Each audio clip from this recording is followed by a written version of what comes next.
আসসালামু আলাইকুম। ১২ পৃষ্ঠার ৭ নম্বর অঙ্ক আমরা আজকে সমস্যার সমাধান করব। পঞ্চম শ্রেণীর একটি বিস্কিট কারখানায় ১৫০ জন কর্মচারী কাজ করে। ১ বছরের ব্যবসায় তাকে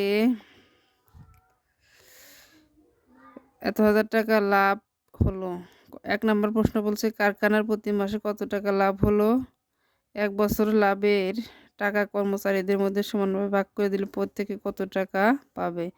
তাহলে কারখানার প্রতি মাসে কত টাকা লাভ হলো আমাদের সেই টাকাটা বের করতে হবে।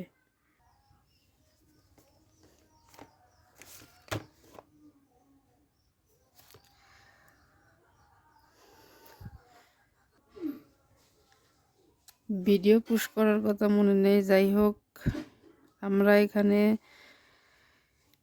১ বছরে লাভ হয় একক দশক শতক হাজার অযুত লক্ষ নিযুত ৪৬,৮০,০০০ টাকা। এটা একটা বছরের লাভ।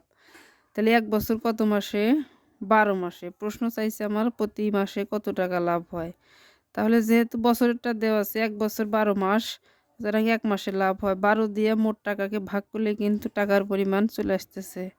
এখন এখানে আমি ১২ দিয়ে মোট টাকাটা ভাগ করেছি। ১২ রে প্রথমে ২ ঘর ৩ দিয়ে যায়, ৩ বারং ৩৬, ৩৬ বিয়োগ করলে বাঁচে ১০, কেটে আনলাম এখানকার ৮।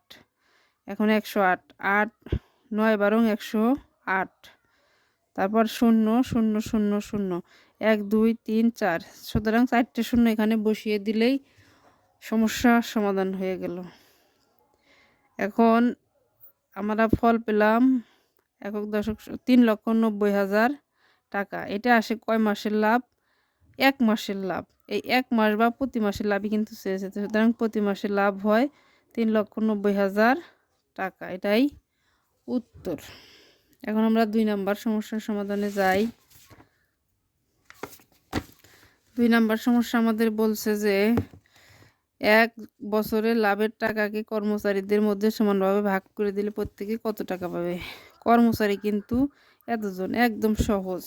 যে পরিমাণ লাভের পরিমাণ কত? ৪৬,৮০,০০০ টাকা। ৮০,০০০ টাকা। সুতরাং কর্মচারীর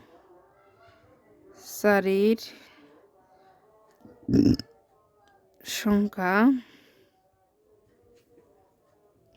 ১৫০ জন। সুতরাং প্রত্যেকে পাবে কতজন? এই যে ১৫০ ভাগ ৪৬,৮০,০০০ টাকা। ১৫০-রে যদি আমরা ভাগ দেই ৩ পুরারং ৪৫, ৪৫ শূন্য। এখন বিয়োগ করি ৮ ১, কেটে আনলাম ০ ১৮০, একবার যায় ১৫০, ৩ যায় না, কেটে আনলাম একটা ০। আর একটা ০ হলো ৩০০, ২ বার যায় ৩০০। কয়টা শূন্য রয়েছে? ২টা শূন্য। শেষ। উত্তর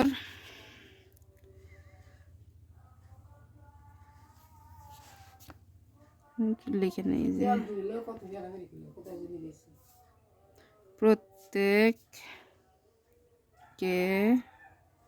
পাবে ৩১,২০০ টাকা। উত্তর ৩১,২০০ টাকা।